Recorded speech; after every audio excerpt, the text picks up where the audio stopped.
আলাস্কায় মুখোমুখি ট্রাম্প ও পুতিন। কি চান দুই বিশ্ব নেতা? ভারতের যুদ্ধবিমান ধ্বংসকারী সেই বি পাইলটদেরকে সর্বোচ্চ সামরিক পদক দিল পাকিস্তান। ট্রাম্প পুতিন বৈঠকের চূড়ান্ত ডকুমেন্ট নিয়ে ক্রেমলিনের নতুন চাঞ্চল্যকর ঘোষণা। পশ্চিম তীরে ইসরায়েলের অবৈধ বসতি স্থাপনের পরিকল্পনা তীব্র নিন্দা জানিয়েছে সৌদি আরব। এতক্ষণ শুনছিলেন আজকের প্রধান শিরোনাম, এখন বিস্তারিত সংবাদ।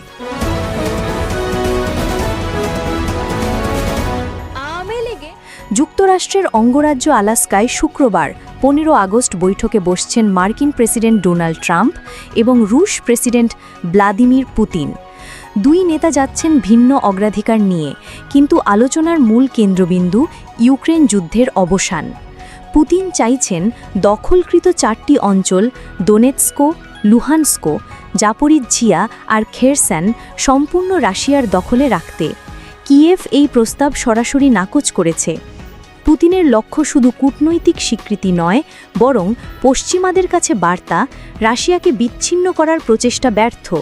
অন্যদিকে ট্রাম্প নিজেকে বৈশ্বিক শান্তিদূত হিসেবে প্রতিষ্ঠা করতে চাইছেন। আলাস্কা বেছে নেওয়ার পেছনে নিরাপত্তা ও কৌশলগত কারণ।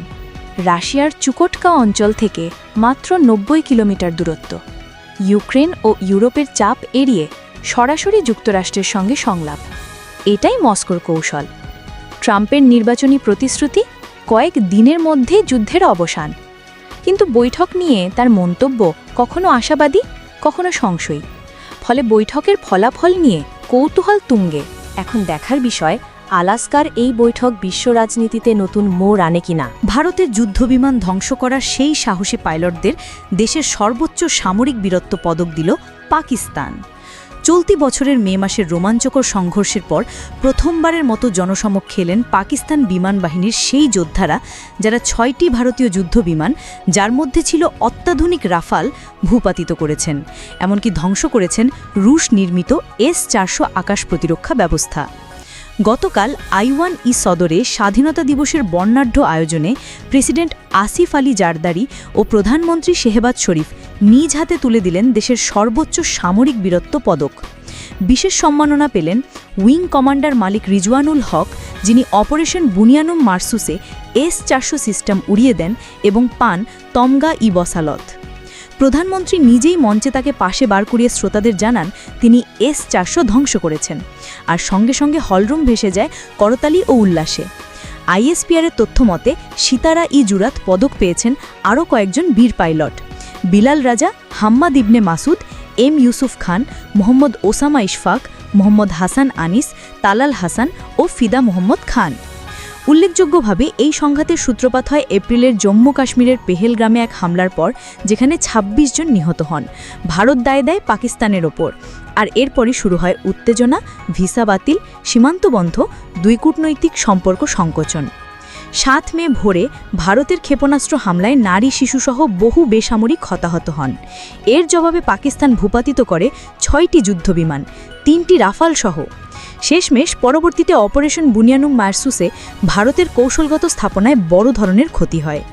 শেষমেশ যুক্তরাষ্ট্রের তৎকালীন প্রেসিডেন্ট ডোনাল্ড ট্রাম্পের সারা রাতের কূটনৈতিক প্রচেষ্টায় যুদ্ধবিরতি চুক্তি হয় এবং দুই দেশের শীর্ষ কূটনৈতিকরা বিষয়টি নিশ্চিত করেন। ট্রাম্প পুতিনের বৈঠকে চূড়ান্ত ডকুমেন্ট নিয়ে যা জানালো ক্রেমলিন। মার্কিন প্রেসিডেন্ট ডোনাল্ড ট্রাম্প ও রুশ প্রেসিডেন্ট ভ্লাদিমির পুতিনের মধ্যে আসন্ন বৈঠকের পর চূড়ান্ত কোনো ডকুমেন্ট পাওয়া যাবে এমন প্রত্যাশা নেই। বৃহস্পতিবার 14 আগস্ট ক্রেমলিন এই তথ্য জানায়। রাশিয়ার রাষ্ট্রীয় সংবাদ সংস্থা তাস এবং অন্যান্য মাধ্যমে জানা যায়, ক্রেমলিনের মুখপত্র দিমিত্রি পেসকভ সাংবাদিকদের বলেছেন, আলোচনার পরে এ ধরনের ডকুমেন্ট প্রত্যাশিত নয় এবং কিছুই প্রস্তুত করা হয়নি। তিনি বলেন, আর কোনো ডকুমেন্ট থাকার সম্ভাবনাও কম। পেসকভ আরও জানান, শীর্ষ সম্মেলনের পরে একটি যৌথ সংবাদ সম্মেলন হবে এবং রুশ প্রেসিডেন্ট যে চুক্তি ও বোঝাপড়া অর্জন করবেন তার একটি রূপরেখা তুলে ধরা হবে।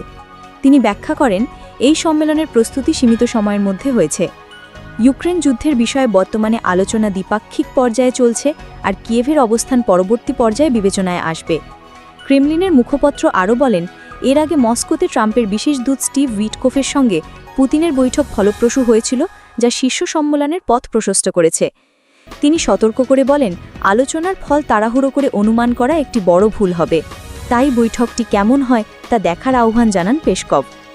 টেলিগ্রামে শেয়ার করা এক পৃথক মন্তব্যে রাশিয়ান সাংবাদিক পাভেল জারুবিনকে পেসকভ বলেন, পুতিন আলাস্কা যাওয়ার আগে দেশটির একটি অঞ্চল পরিদর্শন করবেন।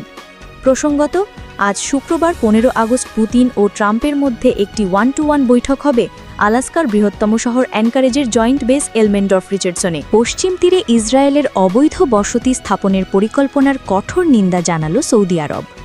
অধিকৃত পশ্চিম তীরে ইসরায়েলি কর্তৃপক্ষের এই পরিকল্পনার নিন্দা জানিয়ে সৌদি পররাষ্ট্র মন্ত্রণালয় বলেছে, কয়েক দশক ধরে চলা স্বাধীন ফিলিস্তিনি রাষ্ট্র গঠনের প্রক্রিয়াকে বাধাগ্রস্ত করছে এ ধরনের হঠকারী সিদ্ধান্ত। বিবৃতিতে আরও বলা হয়, ইসরায়েল সরকারের অবৈধ নীতি বাস্তবায়ন শান্তি প্রক্রিয়া ব্যাহত করছে এবং দ্বিরাষ্ট্র প্রতিষ্ঠার প্রচেষ্টাকে হুমকির মুখে ফেলছে।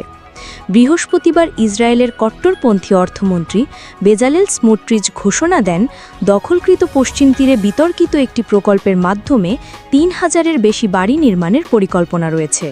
তিনি বলেন, এটি বাস্তবায়িত হলে স্বাধীন ফিলিস্তিনি রাষ্ট্র প্রতিষ্ঠার ধারণার কার্যত কবর রচিত হবে। ইসরায়েলি মানবাধিকার সংগঠন পিস নাওয়ের তথ্য মতে, বর্তমানে পশ্চিম তীর ও পূর্ব জেরুজালেমের 160টি বসতিতে প্রায় 7 লাখ ইহুদি বসবাস করছে। এসব জমি নিয়েই ভবিষ্যতে স্বাধীন রাষ্ট্র প্রতিষ্ঠা করতে চায় ফিলিস্তিনিরা। সম্প্রতি যুক্তরাজ্য, ফ্রান্স, কানাডা, অস্ট্রেলিয়া সহ বিভিন্ন দেশ ফিলিস্তিনকে রাষ্ট্র হিসেবে স্বীকৃতি দেওয়ার পরিকল্পনার ঘোষণা দিয়েছে। তবে ইসরায়েল এই উদ্যোগের নিন্দা জানায়, আর এর পরপরই আসে এই বসতি স্থাপনের ঘোষণা।